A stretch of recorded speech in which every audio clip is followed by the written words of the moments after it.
Good morning बच्चों, मैं शशांक त्रिपाठी और स्वागत करता हूं आप सभी का आपके अपने चैनल मैथ सिंप्लीफाइड में। और आज का जो चैप्टर है वो है ट्रिग्नोमेट्री और इसमें हम डिस्कस करेंगे एक्सरसाइज 8.2। इस एक्सरसाइज में टोटल 4 क्वेश्चन हैं और चारों के चारों क्वेश्चन हम इसमें कई पार्ट भी हैं, सारे के सारे पार्ट हम इसी वीडियो में डिस्कस करेंगे। और इससे पहले इसकी एक्सरसाइज 8.1 और इसका जो इंट्रोडक्शन का वीडियो है वो ऑलरेडी हम लोग अपलोड कर चुके हैं इसमें, और आपको इसको डिस्क्रिप्शन के लिंक पे मिल जाएगा।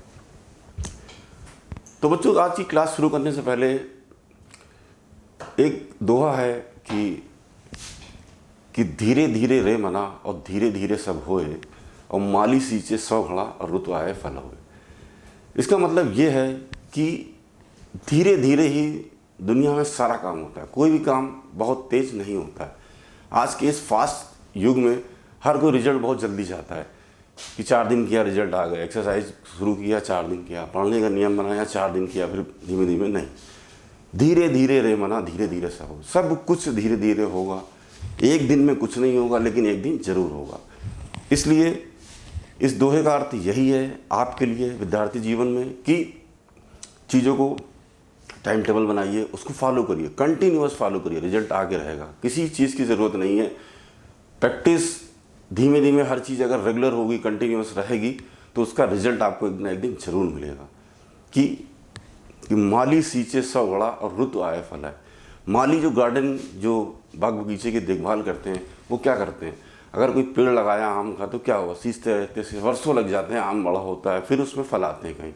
तो क्या यही चीज़ हमारे जीवन में भी हर जगह अप्लाई होती है कि हर चीज़ आदमी को अगर आप सतत प्रयास करते रहेंगे तो एक न एक दिन आपको सफलता जरूर मिलेगी।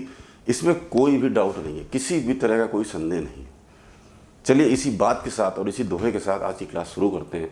आज की चैप्टर जो है वो 8.2 है और इसमें ज़्यादा जो यूज़ होगा वो होगा ट्रिग्नोमेट्रिक टेबल्स का, जो हम लोगों ने इंट्रोडक्शन वीडियो में पढ़ा था। ट्रिग्नोमेट्रिक टेबल में क्या होता है कि जितने भी आपकी ये sine theta, cos theta, cosec theta, sec theta, इनके जो भी एंगल की जो वैल्यू है, जो टेबल आपको याद करना है 0 से लेकर 90 डिग्री तक कि क्या क्या वैल्यू है, इन्हीं का इस्तेमाल इसमें है। अगर किसी बच्चे ने अभी भी वो इंट्रोडक्शन का वीडियो नहीं देखा है, ट्रिग्नोमेट्रिक टेबल नहीं पढ़ी है, मैं इस पर एक छोटा सा वीडियो अलग से बनाऊंगा ट्रिग्नोमेट्रिक टेबल पे, ताकि आपको याद ना करना पड़े, उसको समझना कैसे, उसको डिराइव करना है, वो भी मैं इसका वीडियो बना के अपलोड करूँगा, ताकि जो बच्चे अभी भी नहीं समझ पाएँ उसको आसानी से समझ जाते हैं। मीनवाइल चलिए एक्सरसाइज शुरू करते हैं। Let's move to the exercise 8.2। ये ट्रिग्नोमेट्रिक टेबल है, ये ऑलरेडी हम लोग इंट्रोडक्शन वीडियो में डिस्कस कर चुके हैं, फिर भी मैं लाया है कि इसी टेबल का पूरी एक्सरसाइज में इस्तेमाल होना है, हमको वैल्यू इवेलुएट करनी है सारे के सारे क्वेश्चन में। चलिए मूव करते हैं क्वेश्चन नंबर 1 की तरफ। क्वेश्चन 1 में कुल 5 पार्ट हैं। पहला पार्ट है कि इवेलुएट द फॉलोइंग। अब क्या है इसमें, देखिए बहुत सिंपल है। जिन बच्चों को ट्रिग्नोमेट्रिक टेबल पूरी तरह से याद है या वो निकालना जानते हैं कि वैल्यू को कैसे निकालना है, दोनों चीज़ें याद कर लें, बहुत अच्छा है। याद करने के बाद उसको निकालना भी सीख लें, वो उससे भी अच्छा है। तो यहाँ पर जो अभी हम इसको, अगर हम लोग इसको सॉल्व करेंगे तो देखिए ये क्या कहता है क्वेश्चन नंबर 1 कि सोल्यूशन स्टार्ट होता है यहाँ से कि साइन 60 कॉस 60 प्लस साइन 30 और कॉस। साइन 60 की डायरेक्ट हम यहाँ पर वैल्यू रखे हुए हैं। साइन 60 की वैल्यू क्या होती है, √3/2। कॉस 30 की वैल्यू भी क्या होती है, कॉस 30 की वैल्यू भी √3/2 होती है। ये प्लस साइन 30 की वैल्यू क्या होती है, 1/2, और कॉस 60 की वैल्यू भी 1/2 होती है।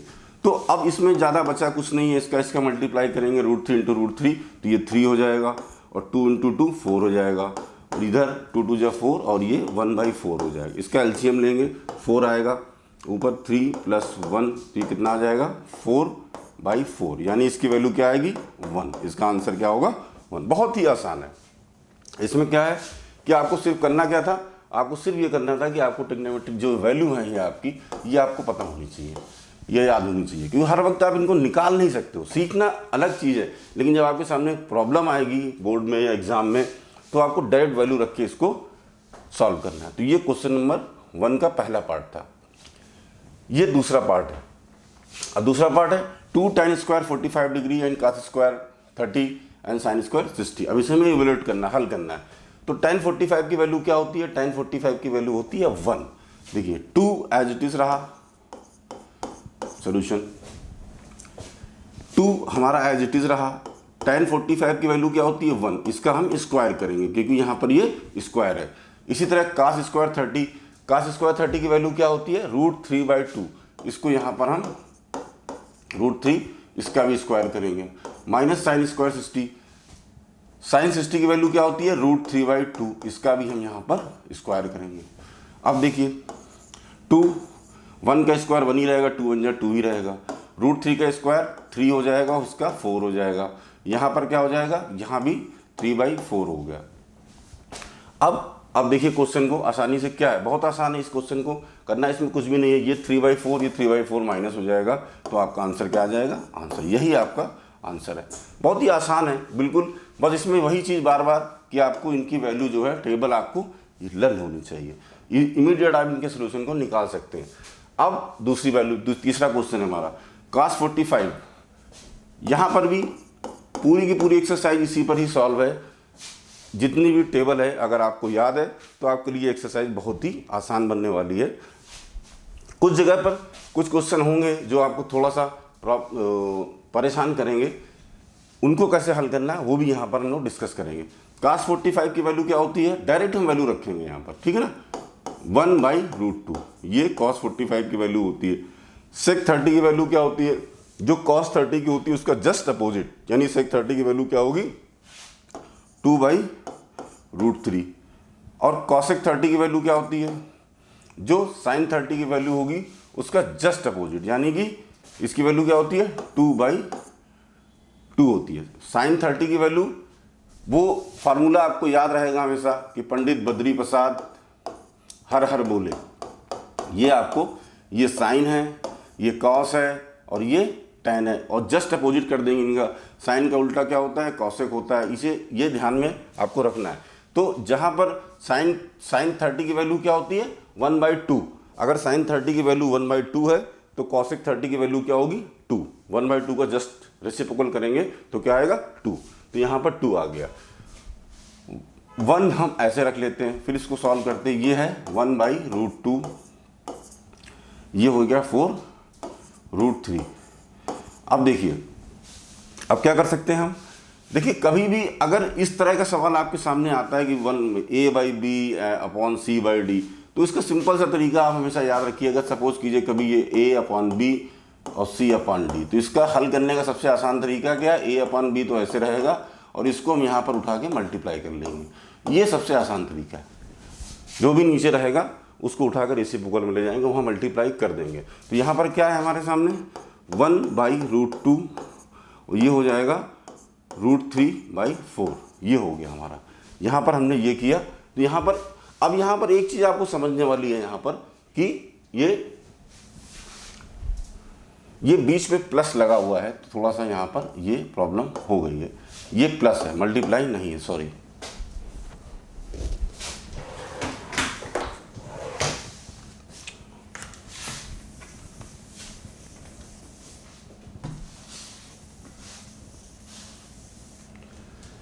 यहाँ पर ये प्लस था तो ये मल्टीप्लाई नहीं है, तो cos 45 की वैल्यू क्या होती है 1/√2, और sec 30 की वैल्यू क्या होगी, जो cos 30 की होगी उसका जस्ट अपोजिट, यानी cos 30 की वैल्यू होती है √3/2, तो इसकी वैल्यू क्या हो जाएगी 2/√3, ठीक है। और cosec 30 की मैंने बताया 2 रहेगी। अब यहाँ पर इसको फर्दर सॉल्व करेंगे, एलसीएम लेना पड़ेगा हमें, इसका एलसीएम लेंगे तो एलसीएम क्या आएगा √3, और ये यहाँ पर 2 और ये हो जाएगा 2√3, एलसीएम लेंगे यही होंगे, फिर यही एप्लीकेबल यहाँ पर कर देंगे हम, ये 1/√2 और यहाँ पर ये हो जाएगा √3 और ये 2 + 2√3। अब ये मल्टीप्लिकेशन में आ गया।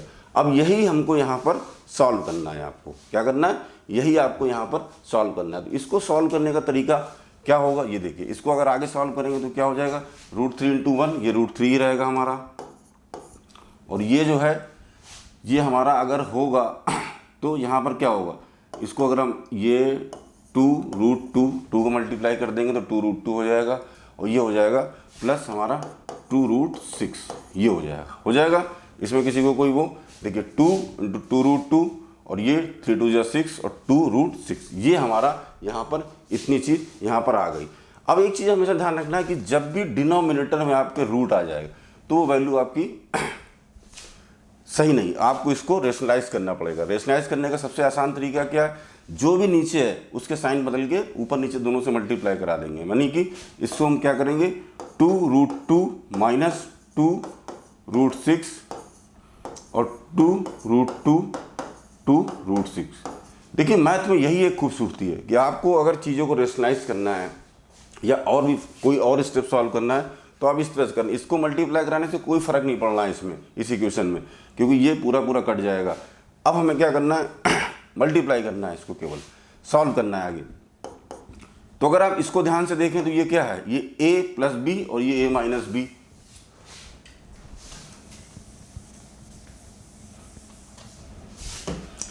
यहां पर ये देखिए ये क्या है, a प्लस बी और a माइनस बी। तो a प्लस बी और a माइनस बी ये क्या होता है, ये a square minus B square का फार्मूला होता है, ये हम सभी ने पढ़ा है। तो यानी कि नीचे जो होगा वो हमारा क्या हो जाएगा, वो सिंपल सा है। यहाँ पर इसको हम ऐसे ही रखते हैं, √3 और ये 2√2 माइनस 2√6। अभी हम इसको मल्टीप्लाई नहीं करते हैं और इसको यहाँ पर ये कर देते, तो a स्क्वायर माइनस बी यानी क्या हो जाएगा, 2√2 का स्क्वायर माइनस 2√6 का स्क्वायर, ये हो जाएगा। इसको हम फिर फर्दर सॉल्व करेंगे। ऊपर की जो वैल्यू है उसको हम एज इट इज़ ऐसे ही रखते हैं फिलहाल, या मल्टीप्लाई चाहे तो मल्टीप्लाई भी यहाँ पर करा सकते हैं हम लोग, अगर नहीं तो नहीं, लेकिन कराना है तो आप इसको मल्टीप्लाई भी करा सकते हैं। फिलहाल इसको हम ऐसे ही रखते हैं अभी यहाँ पर, 2√2 माइनस 2√6, ये एज इट इज़, ये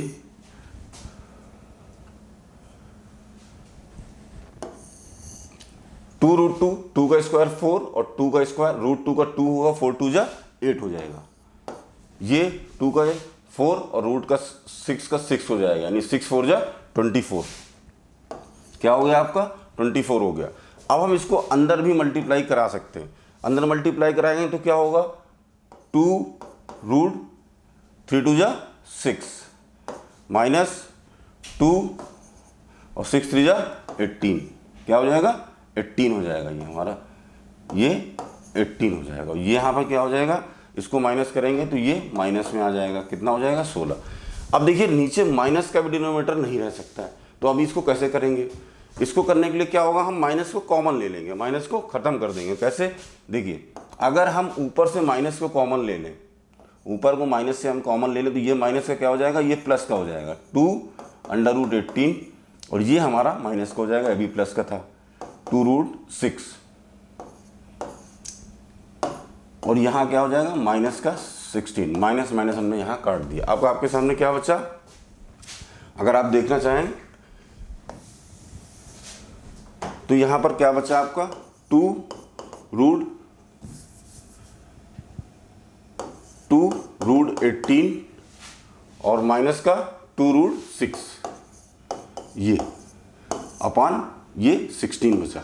अब देखिए इसको फर्दर सॉल्व कर सकते हैं तो करिए, नहीं तो ये भी आपका आंसर हो सकता है। यहाँ पर आप 2√3 माइनस कॉमन लेके काट सकते हैं तो ये आपका आंसर यहाँ पर 100 छोटा हो सकता है। अगर आप चाहो, देखिए 2 भी कॉमन है, यहाँ पर 2 कॉमन ले सकते हैं। अगर 18 को भी अगर हम ब्रेक करें तो क्या होगा, 3, अगर 18 को ब्रेक करें तो ये हो जाएगा 3 6 जा और 3 2 जा, तो ये हमारा हो जाएगा कितना, 3√2। तो यहाँ से 3 भी बाहर आ सकता है हमारा। तो यहाँ से आप इसको आगे फर्दर सॉल्व कर भी सकते हैं। और ये आगे 2, अगर यहाँ से 2 अगर हम सीधे सीधे यहाँ से कॉमन लेंगे तो ये क्या हो जाएगा, √18 माइनस √6, ये 2 और 16, ये हमारा 2 8 जा 16 हो जाएगा। और यहाँ पर ये इसकी वैल्यू क्या हो जाएगी, 3√2 माइनस √6/8, ये आपका आंसर हो जाएगा। यहाँ पर सिंपल है इसका, तो इसका आंसर ये हो जाएगा। आपका आंसर यहाँ से खत्म हो जाएगा, 3√2 माइनस √6/8। इस क्वेश्चन में 2 चीज़ें टेक अवे। पहली चीज़ देखिए, बाकी तो सिंपल है कि हमने ट्रिग्नोमेट्रिक टेबल से वैल्यू रखी और इसको सॉल्व किया। 2, पहला आपने क्या सीखा, पहला आपने ये सीखा इस क्वेश्चन में कि अगर आपके डिनोमिनेटर में रूट आता है तो उसको आपको रेशनलाइज करना है प्रॉपर, तब जाके आपका आंसर सही होगा। दूसरा, आपका डिनोमिनेटर अगर माइनस आता है तो भी आपको यहाँ पर उसको पॉजिटिव करना है। कैसे करना है, ये दोनों चीज़ें आपने सीखी है। अगर डिनोमिनेटर में रूट आता है तो उसको रेशनलाइज करके ख़त्म करना है, अगर माइनस भी आ गया है आपका डिनोमिनेटर में तो उसको भी कॉमन लेके आपको ख़त्म करना है। These are the two learning from this question. Okay, तो ये हमारा क्वेश्चन का थर्ड पार्ट भी हो गया। अब हम चलते हैं अपने क्वेश्चन नंबर पार्ट 4 की तरफ। ये पहले क्वेश्चन का चौथा पार्ट है। sin 30 plus tan 45 minus cosec 60, ये अब हम क्या करेंगे, सीधे सीधे यहाँ पर वैल्यू को पुट करेंगे। sin 30 की वैल्यू क्या होती है, हाफ होती है। tan 45 की वैल्यू क्या होती है, 1। cosec 60 की वैल्यू क्या होगी, 2/√3। देखिए ये आपको याद होगा, जितनी जल्दी याद रहेगा उतनी आपके लिए ट्रिग्नोमेट्री आसान रहेगी आपके लेवल पे। और ये ऐसा नहीं कि आज ही काम आने वाली है, जैसे जैसे आप आगे बढ़ोगे ये हमेशा काम आने वाली है। इसलिए इसको अच्छे से याद करिए और ड्राइव करना भी इसको सीखिए। sec 30 cos 30 की वैल्यू क्या होती है, √3/2, तो यानी इसकी वैल्यू क्या होगी, 2/√3, 2/√3 ये, प्लस cos 60 की वैल्यू हाफ, cot 45 की वैल्यू 1। tan 45 की अगर 1 है तो cot 45 की भी वैल्यू क्या होगी, 1 होगी। अब यहाँ पर इसको हम थोड़ा सा सॉल्व करेंगे। 1 ले लिया हमने और सबके अब यहाँ पर क्या एलसीएम लेंगे, तो एलसीएम क्या आएगा, 2√3, क्या आएगा ऊपर का, 2√3। ये ऊपर की बात चल रही है अभी न्यूमरेटर की। 2√3 यानी यहाँ पर क्या आ जाएगा, √3, यहाँ पर प्लस 2√3, यहाँ पर क्या आ जाएगा, 4, माइनस का 4। ये बताने की ज़रूरत हमें नहीं है क्योंकि आप सब क्लास 10 के स्टूडेंट हैं। एलसीएम कैसे लेना है ये आप सबको पता है। ये बताने की हमें ज़रूरत नहीं कि ये कैसे आया है, ये आपको पता होना चाहिए। अगर नहीं है तो सीखिए इसको, क्योंकि ये इस क्लास में इस लेवल पे ये चीज़ बताने के लिए नहीं होती। यहाँ पर भी सेम एलसीएम होगा 2√3, और यहाँ पर भी जब करेंगे 2√3 कट जाएगा, ये हो जाएगा 4, यहाँ पर आ जाएगा √3 और यहाँ पर आ जाएगा आपका 2√3, क्या आ जाएगा 2√3, सब प्लस में है यहाँ पर। ये और ये हमारा कट गया ऊपर से करेंगे तो ये क्या हो जाएगा, √3 अगर कॉमन ले लें तो क्या हो जाएगा, 3√3 हो जाएगा और माइनस का 4, और यहाँ पर क्या होगा 3√3 और प्लस का 4, ये आ गया। अभी पिछले क्वेश्चन में आपने यही चीज़ सेम सॉल्व करी थी कि आपको मैंने क्या बताया, अगर डिनोमिनेटर में अंडर रूट की वैल्यू आती है तो फिर आपको उसको क्या करना पड़ेगा, रेशनलाइज करना पड़ेगा। रेशनलाइज करने के लिए आप क्या करोगे, वही सिंपल तरीका है जो ये है, इसके जस्ट अपोजिट साइन का, यानी 3√3 माइनस 4 एंड 3√3 माइनस 4 से इसका मल्टीप्लाई कर देंगे तो ये जो हमारा है ये रेशनलाइज हो जाएगा। तो अब यहाँ पर इसको सॉल्व करते हैं। ये क्या हो जाएगा, अब यहाँ देखिए ये क्या है, a माइनस बी और A B A minus B, तो ये क्या हो जाएगा, a माइनस बी का होल स्क्वायर हो जाएगा क्योंकि 2 बार है। और नीचे क्या हो जाएगा, ये a plus B A minus B, ये a square minus B square हो जाएगा। तो अब हम इसको इस फार्मूले से ये करेंगे तो यहाँ पर क्या हो गया, 3√3 माइनस 4 का whole square, a minus B का होल स्क्वायर, नीचे क्या हो जाएगा a square minus B square, यानी कि 3√3 का स्क्वायर माइनस 4 का स्क्वायर। ये अब इसको a स्क्वायर करेंगे तो यानी कि 3√3 का स्क्वायर प्लस b स्क्वायर यानी 4 का स्क्वायर माइनस 2ab यानी 3√3 और इंटू 4, ये हो गया। 3√3 का स्क्वायर, 3 का स्क्वायर 9, 9 3 जा 27, 4 16। ओके, यहाँ पर आप इसको सॉल्व करेंगे, क्या होगा, ये क्या हो जाएगा, 9 3 जा 27, यहाँ भी 27 आ जाएगा, प्लस 16, और ये क्या है 2 4 जा 8, 8 3 जा 24, माइनस का 24√3। यहाँ तक कोई कन्फ्यूजन किसी को नहीं होना चाहिए। ये 27 में 16 गया तो कितना बचा, 11। अब देखिए 27 16 कितना होगा आपका, 43 minus 24√3 upon 11, that is your answer. यही आंसर है। कुछ भी इसमें रॉकेट साइंस नहीं है, आपने केवल वैल्यू रखनी है और उसको सॉल्व करना है। अगर आपका न्यूमरेटर इस फॉर्म में आ जाता है, सॉरी डिनोमिनेटर, तो आपको इसको रेशनलाइज करना पड़ेगा, जो हमने यहाँ पर कर दिया। तो ये आपका आंसर हो गया। अब क्वेश्चन, ये पार्ट 5 है, ये मैं आप लोगों के लिए छोड़ता हूँ कि आप इसको खुद सॉल्व करेंगे और इसका आंसर कमेंट बॉक्स में लिख के बताएंगे मेरे को कि क्या आंसर है इसका। ये आपके लिए as an part of homework है यहाँ पर ये। अब हम चलते हैं अपने क्वेश्चन नंबर 2 की तरफ। क्वेश्चन नंबर 2 क्या बोलता है हमको कि choose the correct option and justify your choice. एक आपको क्वेश्चन दिया हुआ है, उसके 4 ऑप्शन दिए हुए हैं, आपको उनमें से एक आंसर चूज करना है और आपको जस्टिफाई करना है कि आपने ये क्यों चूज किया, यानी कि आपको इसको करके दिखाना है। ऐसे नहीं होगा तो आपको करना ही पड़ेगा यहाँ पर। चलिए करते हैं, इसको सॉल्व करते हैं। यहाँ से 2 tan स्क्वायर 30, यहाँ पर ये tan स्क्वायर है, ये ध्यान रखने वाली बात है। 2 tan स्क्वायर 30, ये tan 30 है, सॉरी 2 tan 30 की वैल्यू क्या होती है 1/√3 होती है, 1 + 1/√3 का स्क्वायर। ये बहुत ही आसान एक्सरसाइज है ये, बहुत बिल्कुल, बस एक ही 2 चीज़ें यहाँ पर हैं, जो एक तो ट्रिग्नोमेट्रिक टेबल और दूसरा अगर कोई डिनोमिनेटर में रूट आता है तो उसको सॉल्व करना, रेशनलाइज करना। यही 2 मेन इस एक्सरसाइज के टेक अवे हैं। बाकी तो क्वेश्चन किसी भी तरह का भी आ सकता है। यहाँ पर क्या हो जाएगा, ये हो जाएगा 2/√3। अब ये क्या हो जाएगा 1/3, इसका स्क्वायर करेंगे तो यही आएगा, इसका एलसीएम लेंगे हम बाद में, 2/√3 और ये कितना हो जाएगा 3, 4/3। मैंने शुरू में आपको बताया था कि अगर कहीं पर a/b/c/d है तो उसको क्या कर सकते हैं, a/b × d/c कर सकते हैं, इस तरह से। अब इसके लिए हम यही करेंगे। यहाँ क्या है, ये 2/√3, अब ये ऊपर जाएगा तो क्या हो जाएगा 3/4, 2 2 जा 4। अब इस 3 को भी हम ब्रेक कर देंगे अगर हम चाहें तो। यहाँ क्या आ गया हमारे पास 1/√3, सॉरी क्या आया 3/√3, यही आया आपके पास। अगर अब हम इसको क्या कर सकते हैं, यहाँ पर 2 आया, सॉरी ये 2 भी है यहाँ पर, ये 3, सॉरी ये थोड़ा गलती हो गई यहाँ पर, ये 3 और ये हो जाएगा हमारा 2√3, क्या हो जाएगा, ये 2 भी बचा था, ये तो 2 और ये 3, ये हमारा 2√3। अब हम 3 को फर्दर ब्रेक करेंगे, 3 को हम √3 × √3 भी लिख सकते हैं, तो ये हो जाएगा 2√3, तो √3 कट जाएगा, आपके पास क्या आ गया √3/2। ये क्या है भाई, ये क्या है, अब देखिए ये क्या है, ये आपके पास जो 4 ऑप्शन दिए हुए हैं कि sin 60, cos 60, tan 60 and sin 30, ये किसकी वैल्यू है, ये वैल्यू किसकी है sin 60 की। तो आपका आंसर क्या होगा, यानी कि अगर इसका आंसर क्या होगा यही कि 2 tan 30, 1 + tan स्क्वायर 30 = sin 60, यही इसका आंसर है। √32 मतलब sin 60 इसकी ये वैल्यू, तो ये इसका आंसर हो गया।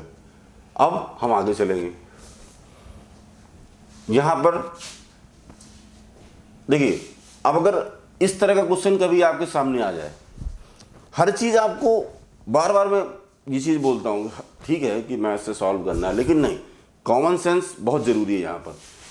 अब हम सभी को tan 45 की वैल्यू पता है कि tan 45 की वैल्यू क्या होती है 1 - 1 0 हो गया, यानी सोचने की जरूरत नहीं है, तो हमारा जो आंसर होगा वो 0 होगा, काम खत्म।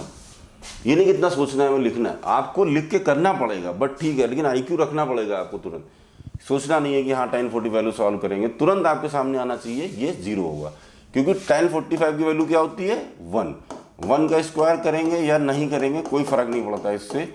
ये 1 - 1 और ये 1 + 1 यानी कि 0.2, क्या वैल्यू हुई इसकी 0। ये तो ये चीज़ें आपको यहाँ पर ध्यान देनी पड़ेगी। अब हम चलते हैं पार्ट 3 की तरफ। ये अब ये कह रहा है कि sin 2a = 2 sin a, is it true when a = this. अब इसका मतलब ये कह रहा है कि देखिए solution, sin 2a = 2 sin a, ये कब होगा, ये कब होगा, वेन ये ट्रू होगा जब ए की वैल्यू इन चारों में से कोई एक होगी। तो अभी तो आपको पता नहीं है कैसे होगा, तो आपको क्या करना पड़ेगा, इसके लिए सोचिए कि क्या कर सकते हो आप बेस्ट ऑप्शन, कि आपको पता चल जाए कि ये ऐसा हो सकता है। तो देखिए इसमें आपको ऑप्शन से आपने आंसर को ड्राइव करना है, यानी कि आपको अपने ऑप्शन जो दिए हुए हैं उनका यूज़ करना है। यहाँ पर कैसे करेंगे, ये देखिए सबसे पहले क्या दिया हुआ है, 0। अगर हम यहाँ पर 0 रखते हैं, सबसे पहले मान लेते हैं कि लेट्स a इक्वल टू 0 मान लिया हमने, कोई बात नहीं। यहाँ पर रखेंगे साइन 2a, यानी कि a की वैल्यू 0, 2 साइन 0। यहाँ पर क्या होगा, 2 इंटू 0 0 होगा, तो यानी कि साइन 0 होगा। और यहाँ पर ये क्या है, 2 साइन 0, मतलब ये भी 0 ही होगा सारे के सारा। ये भी हमारा जो होगा, ये सॉरी ये साइन नहीं, ये 0 हो जाएगा हमारा, साइन 2 इंटू 0, तो ये क्या होगा साइन 0। और यहाँ पर 2 साइन 0 है आपका। अब साइन 0 की वैल्यू क्या होती है, साइन 0 की वैल्यू क्या होती है, 0। ये आपने टेबल में ऑलरेडी पढ़ रखा है, यानी कि 0 इज इक्वल टू 0, यानी कि अगर a की वैल्यू 0 हो तो ये हमारी जो इक्वेशन है ये सही होगी। क्या पता है कि अब ये दूसरे में भी हो सकती है, भाई पता ही नहीं हमको। अगर हमें ये हमने सॉल्व किया कि 0 में से तो हमको मिल गई, अब हम 30 में करके देख लेंगे एक बार। साइन 30 की वैल्यू ये देखिए, अगर अब a की वैल्यू सपोज कीजिए 30 है, एक स्टेप आगे चलते हैं इसके, साइन 2a, ए की जगह क्या रखेंगे 30, 2 साइन a की वैल्यू 30। अब ये क्या होगा साइन 60, ये 2 साइन 30 रहा। साइन 60 की वैल्यू क्या होती है, √3/2, और इसकी वैल्यू क्या होती है, साइन 30 की वैल्यू हाफ, ये कट गया तो क्या बचा √3/2 इज इक्वल टू 1। ये क्या है, बराबर है, नहीं ये बराबर नहीं, यानी कि आपका आंसर क्या होगा, आपका आंसर ये 0, ये दिस इज योर आंसर। तो आपको यहाँ से वैल्यू पता चल गई। अब आपको 4 क्वेश्चन, चारों के चारों ऑप्शन सॉल्व करने की जरूरत नहीं है, क्योंकि दूसरा आपने चेक कर लिया 0 नहीं है, तो ये 0 नहीं हो सकता है। क्योंकि और भी कोई आप इजी है, अगर आपको साइन 45 की वैल्यू 1/√2 है, अगर आप यहाँ रखोगे तो क्या होगी, नहीं होगी। तो सिंपल दिख भी रहा है जी। अब हमारे सामने इसका पार्ट 4 ये है 2 tan 30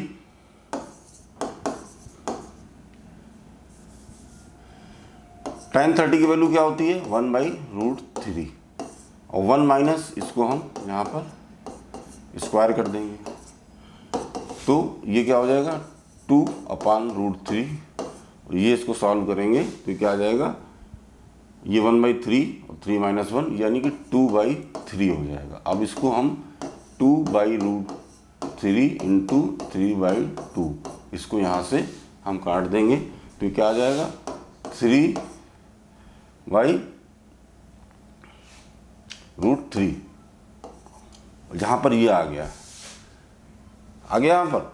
अब ये फर्दर सॉल्व हो सकता है कि नहीं हो सकता है, तो अब आपको ये 3 की वैल्यू क्या हो जाएगी, इसको ब्रेक कर सकते हैं हम यहाँ पर, या तो हमारा जो फर्दर आंसर होगा वो क्या होगा यहाँ पर। अब आपको यहाँ सोचते हैं ये क्या आएगा, √3 आएगा यहाँ पर।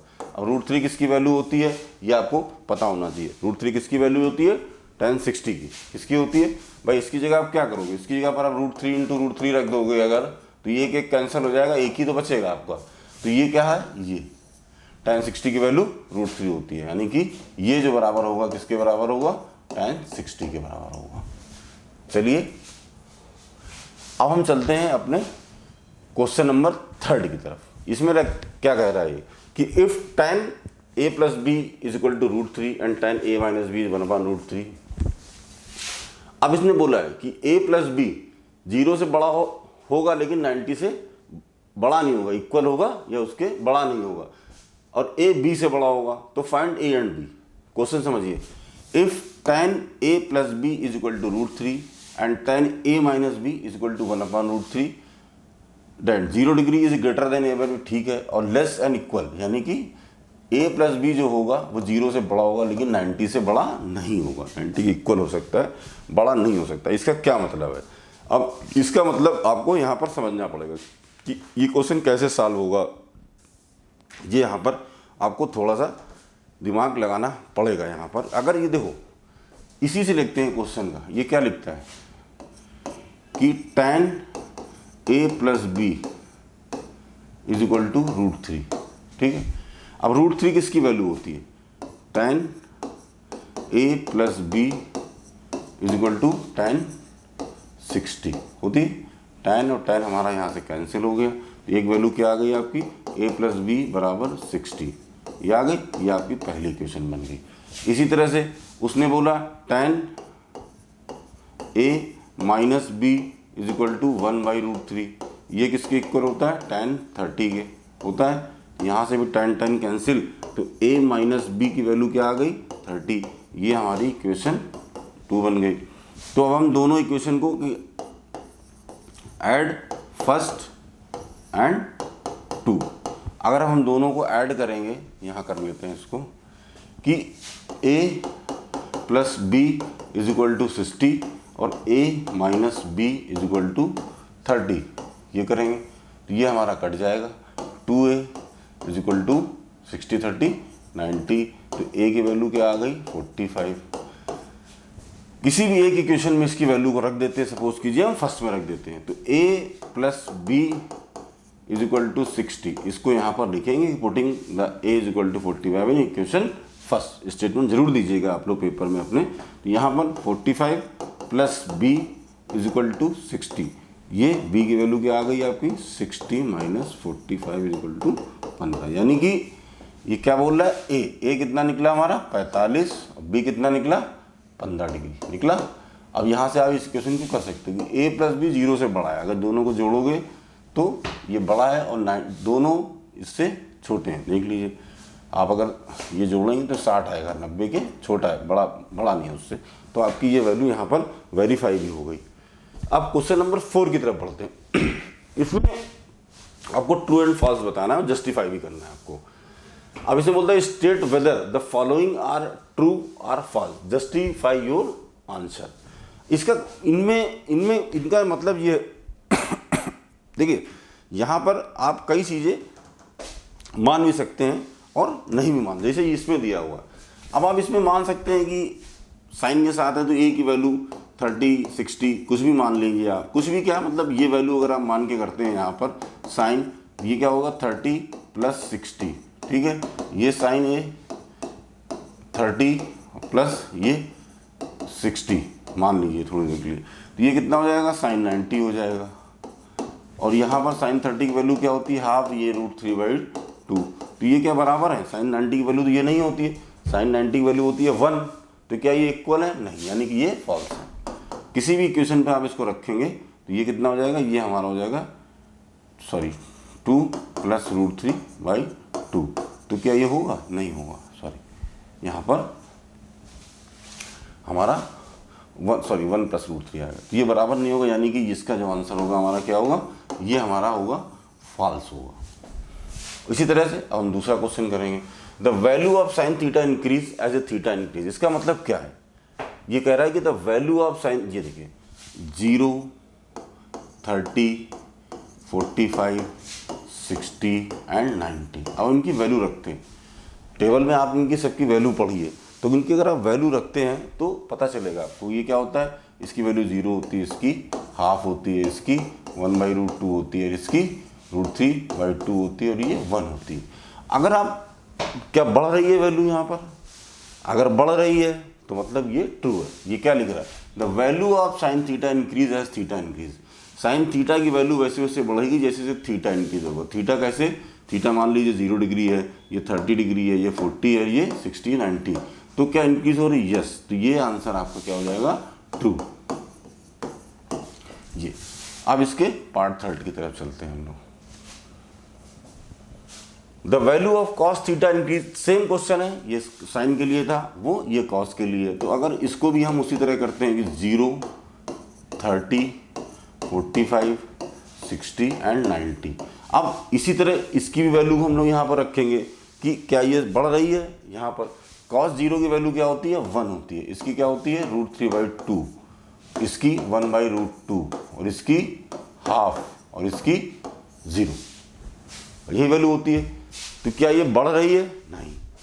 ठीक है ना, 1, तो ये तो घट रही है यहाँ से। यानी कि ये हमारा फॉल्स। प्रूफ के लिए मैंने आपको दिखा दिया। Question number 4, sine theta is equal to cos theta for all value of theta. क्या ऐसा पॉसिबल है? आप खुद सोचिए, पॉसिबल है? नहीं। थीटा की कोई वैल्यू रख लीजिए आप। साइन थीटा हम लोग 30 रख देते हैं सपोज की, sine 30 is equal to cos 30। क्या ये बराबर है? नहीं। साइन 30 की वैल्यू हाफ होती है, इसकी वैल्यू √3/2 होती है। साइन 90 रख लीजिए आप। साइन 90 थीटा की वैल्यू, सॉरी थीटा की वैल्यू यहाँ पर 30 रखेंगे, यहाँ पर थीटा की वैल्यू 90 रखेंगे, तो क्या मिलेगा? साइन 90 के कॉस 90 के बराबर है? नहीं है। यानी कि ये भी हमारा क्या है? फॉल्स है। ये भी हमारा फॉल्स है। अब इसका ये लास्ट क्वेश्चन है कि cot A is not defined for A is equal to 0 degree. क्या ये सही है या गलत है? ये ट्रू है। कॉट 0 की वैल्यू क्या होती है? अनडिफाइंड होती है। वही तो बोल रहा है नॉट डिफाइंड।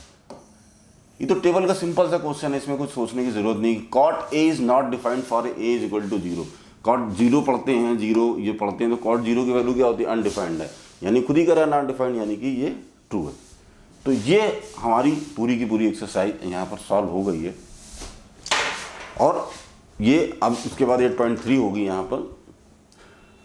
तो जो क्वेश्चन मैंने होमवर्क में दिया है, मैं उसका आंसर कमेंट बॉक्स में एक्सपेक्ट करूँगा बच्चों से कि वो करके दिखाएं।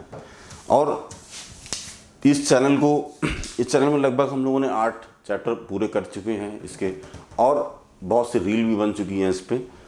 और भी इंटरेस्टिंग चीज़ें आएंगी फर्दर। अब एग्ज़ामिनेशन हमारे पास आ रहे हैं, हाफ ईयरली होने वाले हैं और बोर्ड के एग्ज़ाम है, उससे रिलेटेड भी कंटेंट मैं लेके आऊँगा। एग्ज़ाम के बच्चे कैसे एग्ज़ाम हॉल में कैसे क्वेश्चन पेपर हल करना, क्या अप्रोच रखनी है, उस टाइम में कैसे अप्रोच रखनी है, वो सारी चीज़ें इस चैनल पे आपको मिलेंगी।